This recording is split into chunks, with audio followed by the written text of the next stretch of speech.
The Velveteen Rabbit by Margery Williams. There was once a Velveteen Rabbit, and in the beginning he was really splendid. He was fat and bunchy as a rabbit should be. His coat was spotted brown and white, he had real thread whiskers, and his ears were lined with pink sateen. On Christmas morning, when he sat wedged in the top of the boy's stocking, with a sprig of holly between his paws, the effect was charming. There were other things in the stocking, nuts and oranges, and a toy engine, and chocolate almonds, and a clockwork mouse. But the rabbit was quite the best of all.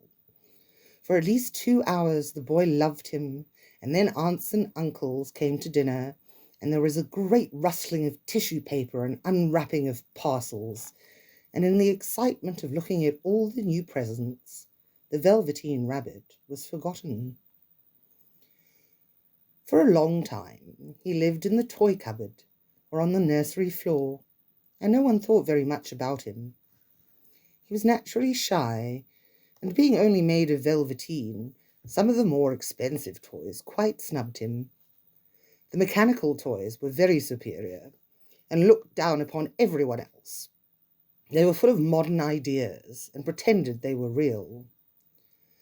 The model boat, who had lived through 2 seasons and lost most of his paint, caught the tone from them and never missed an opportunity of referring to his rigging in technical terms.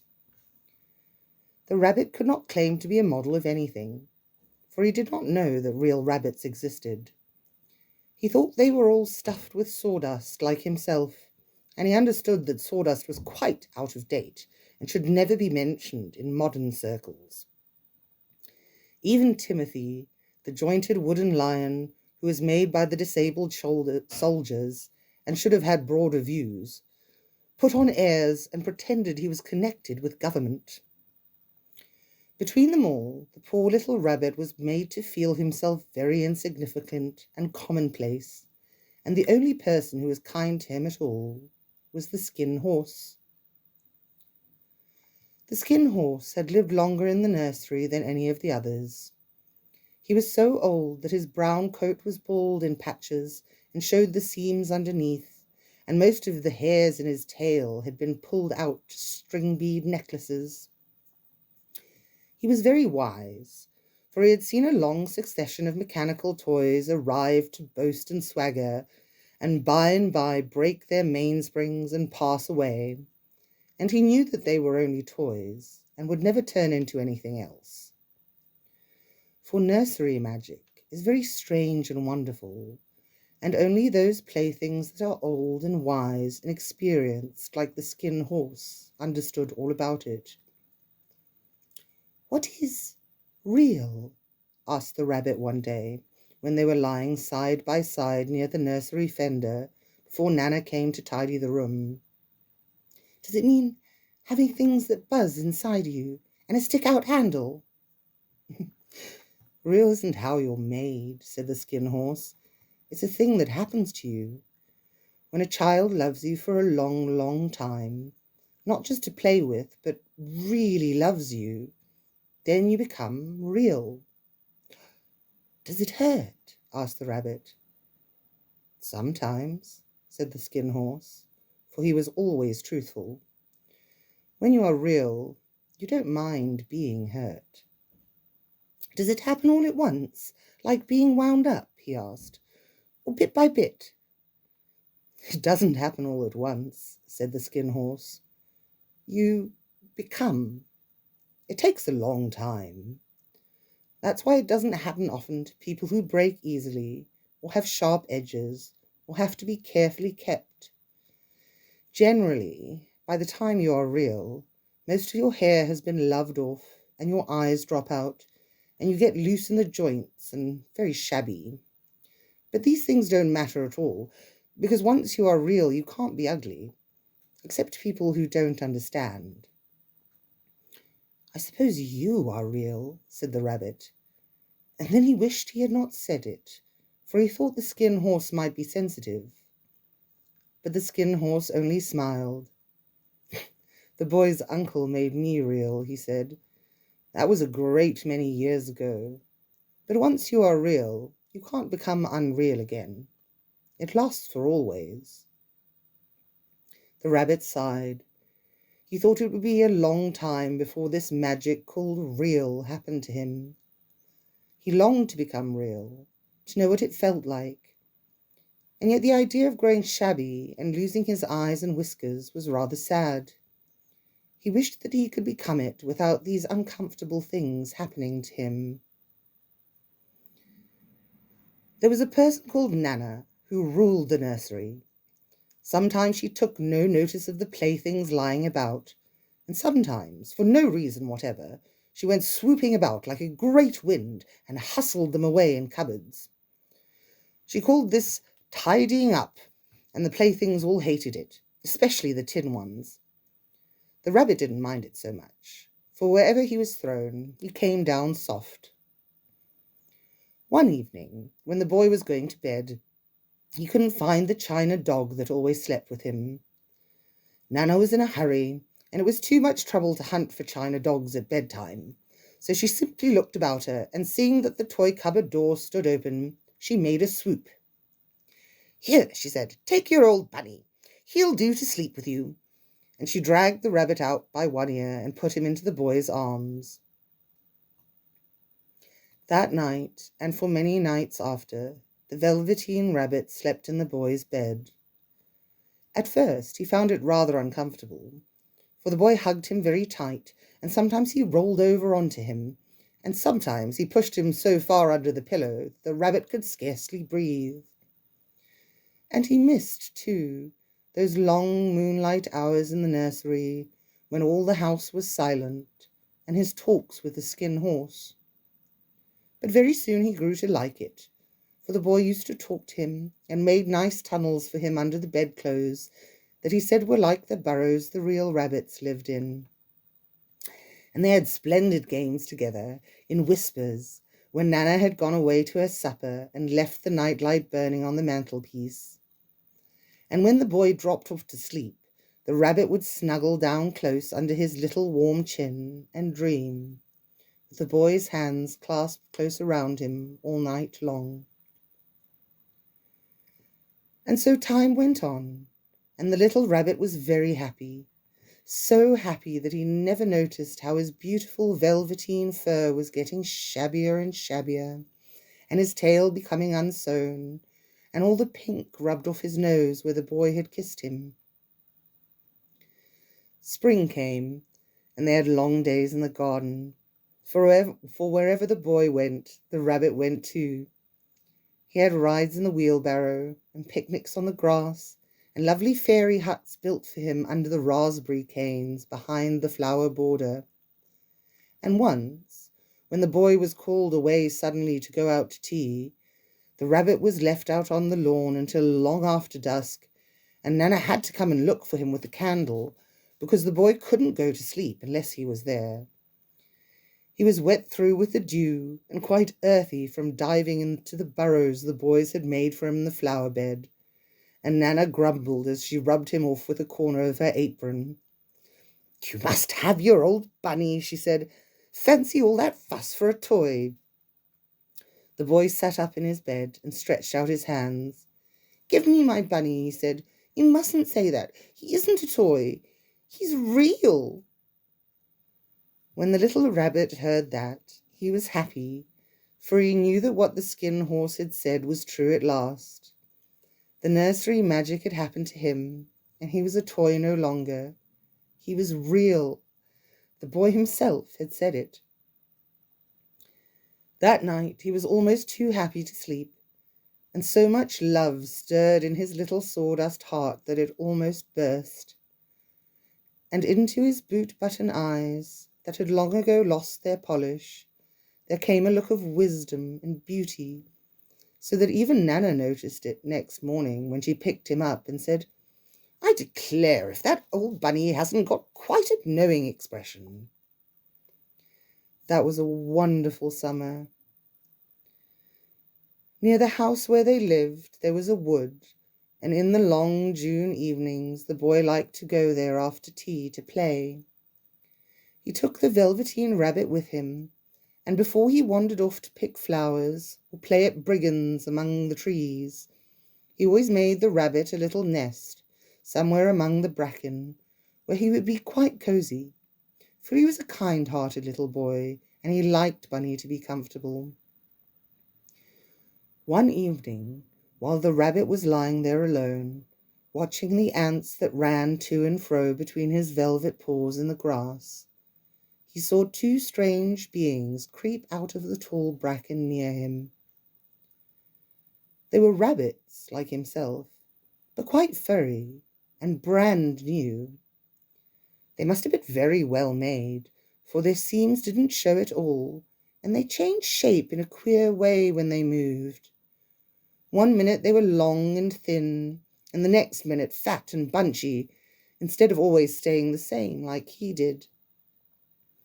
Their feet padded softly on the ground, and they crept quite close to him, twitching their noses, while the rabbit stared hard to see which side of the clockwork stuck out, for he knew that people who jump generally have something to wind them up. But he couldn't see it. They were evidently a new kind of rabbit altogether. They stared at him, and the little rabbit stared back, and all the time their noses twitched. "Why don't you get up and play with us?" one of them asked. I don't feel like it," said the rabbit, for he didn't want to explain that he had no clockwork.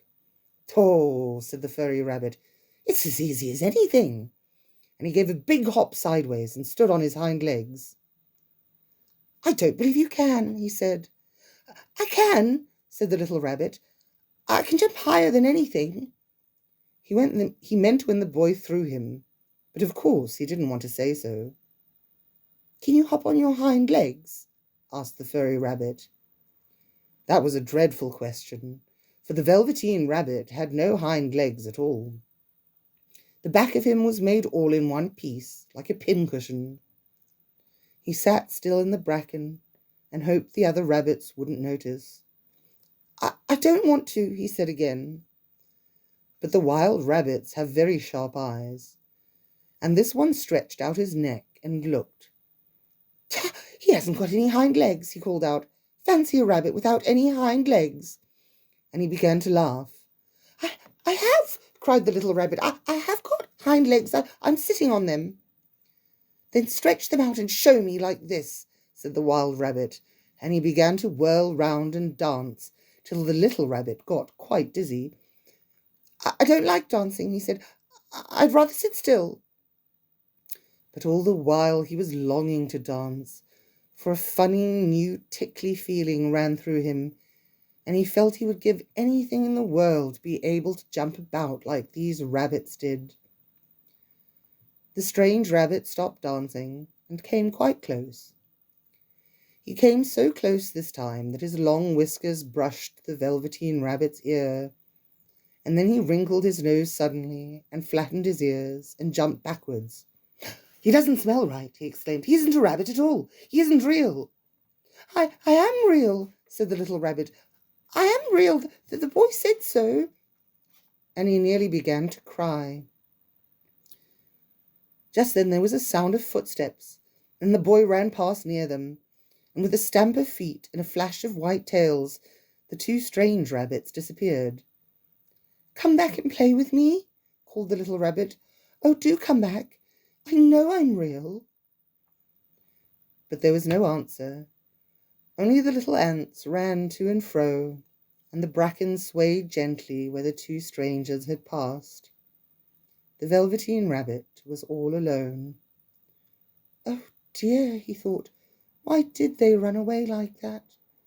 Why couldn't they stop and talk to me?" For a long time he lay very still, watching the bracken and hoping that they would come back. But they never returned, and presently the sun sank lower and the little white moths fluttered out, and the boy came and carried him home. Weeks passed, and the little rabbit grew very old and shabby, but the boy loved him just as much, He loved him so hard that he loved all his whiskers off, and the pink linings to his ears turned grey, and his brown spots faded. He even began to lose his shape, and he scarcely looked like a rabbit any more, except to the boy. To him he was always beautiful, and that was all the little rabbit cared about. He didn't mind how he looked to other people, because the nursery magic had made him real. And when you are real, shabbiness doesn't matter. And then one day the boy was ill. His face grew very flushed, and he talked in his sleep, and his little body was so hot that it burned the rabbit when he held him close. Strange people came and went in the nursery, and a light burned all night, and through it all the little Velveteen Rabbit lay there, hidden from sight under the bedclothes, and he never stirred, for he was afraid that if they found him, someone might take him away, and he knew that the boy needed him. It was a long, weary time, for the boy was too ill to play, and the little rabbit found it rather dull with nothing to do all day long. But he snuggled down patiently, and looked forward to the time when the boy should be well again, and they would go out in the garden amongst the flowers and the butterflies, and play splendid games in the raspberry thicket like they used to. All sorts of delightful things he planned, and while the boy lay half asleep, he crept up close to the pillow and whispered them in his ear. And presently the fever turned, and the boy got better.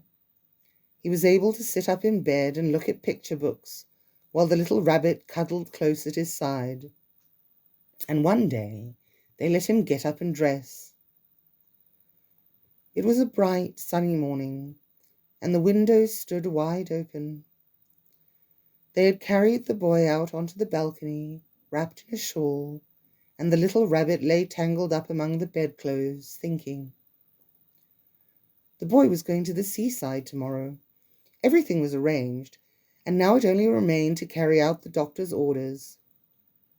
They talked about it all, while the little rabbit lay under the bedclothes, with just his head peeping out, and listened.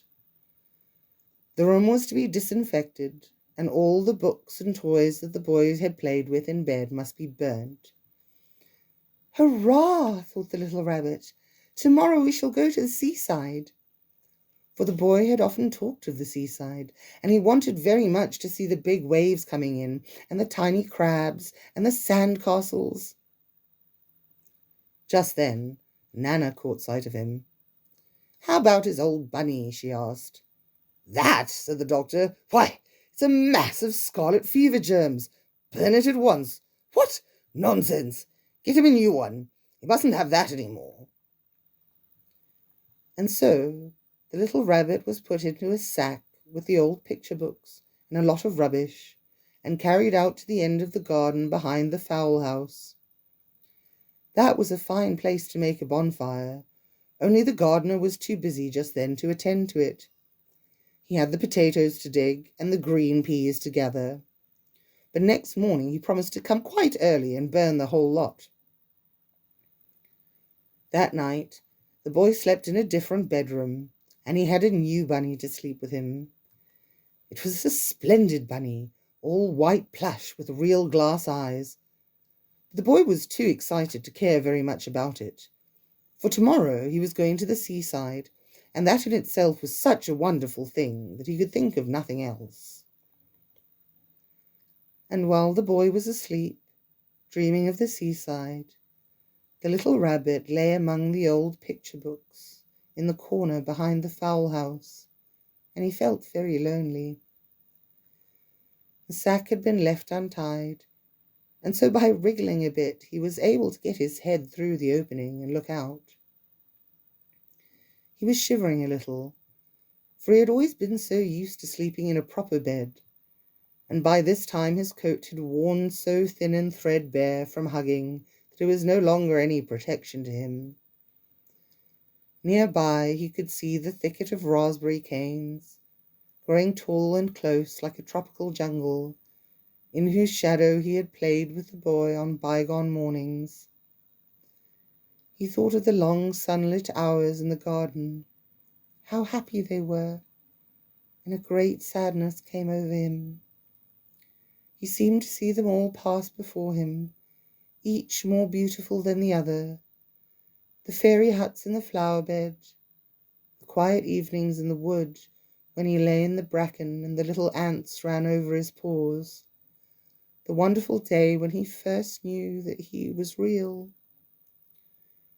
He thought of the skin horse, so wise and gentle, and all that he had told him. Of what use was it to be loved and lose one's beauty and become real if it all ended like this? And a tear, a real tear, trickled down his shabby velvet nose and fell to the ground. And then a strange thing happened. For where the tear had fallen, a flower grew out of the ground. A mysterious flower, not at all like any that grew in the garden. It had slender green leaves the colour of emeralds, and in the centre of the leaves a blossom like a golden cup. It was so beautiful that the little rabbit forgot to cry and just lay there watching it. And presently the blossom opened, and out of it there stepped a fairy. She was quite the loveliest fairy in the whole world. Her dress was of pearl and dewdrops, and there were flowers round her neck and in her hair, and her face was like the most perfect flower of all. And she came close to the little rabbit and gathered him up in her arms and kissed him on his velveteen nose that was all damp from crying. "Little rabbit," she said, "don't you know who I am?" The rabbit looked up at her, and it seemed to him that he had seen her face before, but he couldn't think where. "I'm the nursery magic fairy," she said. "I take care of all the playthings that the children have loved. When they are old and worn out, and the children don't need them any more, then I come and take them away with me, and I turn them into real." "What, wasn't I real before?" asked the little rabbit. "You were real to the boy," the fairy said, "because he loved you. Now you shall be real to everyone." And she held the little rabbit close in her arms and flew with him into the wood. It was light now, for the moon had risen. All the forest was beautiful, and the fronds of the bracken shone like frosted silver. In the open glade between the tree trunks, the wild rabbits danced with their shadows on the velvet grass. But when they saw the fairy, they all stopped dancing and stood round in a ring to stare at her. "I've brought you a new playfellow," the fairy said. "You must be very kind to him and teach him all he needs to know in Rabbitland, for he's going to live with you forever and ever." And she kissed the little rabbit again and put him down on the grass. "Run and play, little rabbit," she said. But the little rabbit sat quite still for a moment and never moved. For when he saw all the wild rabbits dancing around him, he suddenly remembered about his hind legs, and he didn't want them to see that he was made all in one piece. He did not know that when the fairy kissed him that last time, she had changed him altogether, and he might have sat there for a long time, too shy to move, if just then something hadn't tickled his nose, and before he thought what he was doing, he lifted his hind toe to scratch it, and he found that he actually had hind legs. Instead of dingy velveteen, he had brown fur, soft and shiny. His ears twitched by themselves, and his whiskers were so long that they brushed the grass. He gave one leap, and the joy of using those hind legs was so great that he went springing about the turf on them, jumping sideways and whirling round as the others did, and he grew so excited that when he did at last stop to look, for the fairy, she had gone.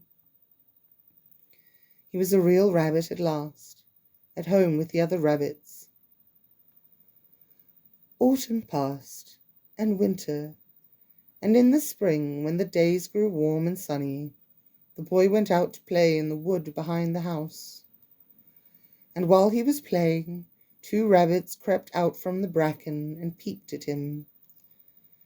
One of them was brown all over, but the other had strange markings under his fur, as though long ago he had been spotted, and the spots still showed through. And about his little soft nose and his round black eyes there was something familiar, so that the boy thought to himself, "Why, he looks just like my old bunny that was lost when I had scarlet fever." But he never knew that it really was his own bunny, come back to look at the child who had first helped him to be real.